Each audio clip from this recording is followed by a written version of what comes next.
Live રોકવા માટે મને મારા ગુરુનો આદેશ આવ્યો કે ભાઈ લાઈવ નથી થવાનું, સનાતન ધર્મને છાંટા ઉડે એવો આપણે લાઈવ નથી કરવાનું બેટા. એટલે મારું લાઈવ રોકવા માટે પોલીસની મને બે ગાડીઓ મારી પાછળ થઈ. પણ વિચાર કરો તમે કેટલી એ વાતમાં પેલી સચ્ચાઈ હશે કે આટલા લોકોને મને રોકવા આવવું પડે છે. ત્યાં કુંડની અંદર પીએસઆઈ જેવા અનેક લોકો પાણી અંદર નાયવા છે. કાઈ પણ થાય આ સચ્ચાઈ બહાર આવશે ને આવશે. સતત વિવાદોમાં રહેતી કીર્તિ પટેલ ભવનાથના મેળામાં મૃગીકુંડમાં સ્નાન કરવાને લઈને ફરી વિવાદમાં આવી હતી.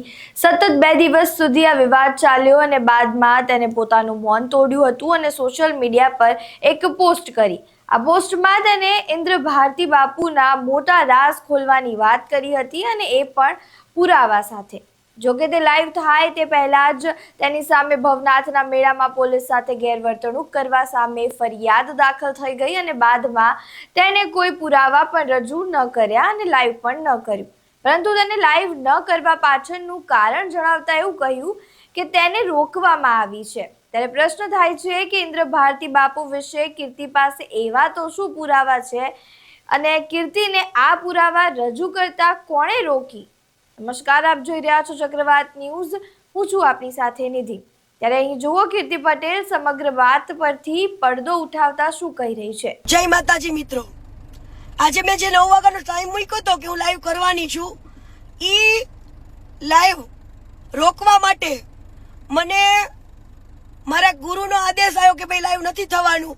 એટલે ગુરુનો આદેશ ઈ મારા કહેવાય ને શિરોમણી છે અને એવા સારા સાધુ સંતોનો આવ્યો કે ભાઈ સનાતન ધર્મને છાંટા ઉડે એવો આપણે લાઈવ નથી કરવાનું બેટા, લાઈવ ના કરતી. એટલે બધાનું માન સન્માન રાખીને હું હજુ વાત જ કરતી હતી. એટલે મારું લાઈવ રોકવા માટે પોલીસની મને બે ગાડીઓ મારી પાછળ થઈ, બે ફોર વ્હીલો. પણ વિચાર કરો તમે કેટલી એ વાતમાં પેલી સચ્ચાઈ હશે કે આટલા લોકોને મને રોકવા આવવું પડે છે. અને મારા ઉપર પોલીસની ફરજ રૂકાવવા માટેનો કેસ બનાવ્યો. તો તમે લોકો જોઈ શકો છો વિડીયોની અંદર કે મને કોઈ પોલીસે બહાર કાઢી જ નથી કુંડની અંદર, બરાબર. આજે વગર વાકે તમે કોઈનું બાવડું પકડો તો ભાઈ કોઈ વ્યક્તિ એવું તો કે હું કોઈ ગુનેગાર છું તો તમે મારા હાથ પકડો છો. ઓલી પીએસઆઈ નાતી હતી, એ પીએસઆઈ નો હાથ પણ જો કોઈ પકડ્યો હોત ને પોલીસ વાળીએ તો એ શું કહેત કે ભાઈ હું ગુનેગાર નથી, તમે મને આવી રીતે હાથ પકડો છો. તો ત્યાં કુંડની અંદર પીએસઆઈ જેવા અનેક લોકો પાણી અંદર નાયવા છે. તો કીર્તિ પટેલ ઉપર એક જ ફરિયાદ કેમ ભાઈ મારું લાઈવ રોકવા માટે આટલું પોલીસ કેમ મારી પાછળ પડી છે, મારો પીછો કરે છે અત્યારે હાલમાં પણ, બરાબર. જય હિન્દ, જય સનાતન. હવે તો કાઈ પણ થાય આ સચ્ચાઈ બહાર આવશે ને આવશે. અત્યારે તમે જુઓ પોલીસની આ ખોટી કામગીરી, તમે જુઓ એક દીકરીને રોકવા માટે આટલું પોલીસ પાછળ પડી છે મારી. જય હિન્દ, જય સંવિધાન. તમે અહીં કીર્તિ પટેલને સાંભળી, જેમાં તેનું એવું કહેવું છે કે તેના ગુરુના કહેવા પર તેને લાઈવ ન કર્યું, પરંતુ ટૂંક સમયમાં બધાને ઉઘાડા એ પાડશે.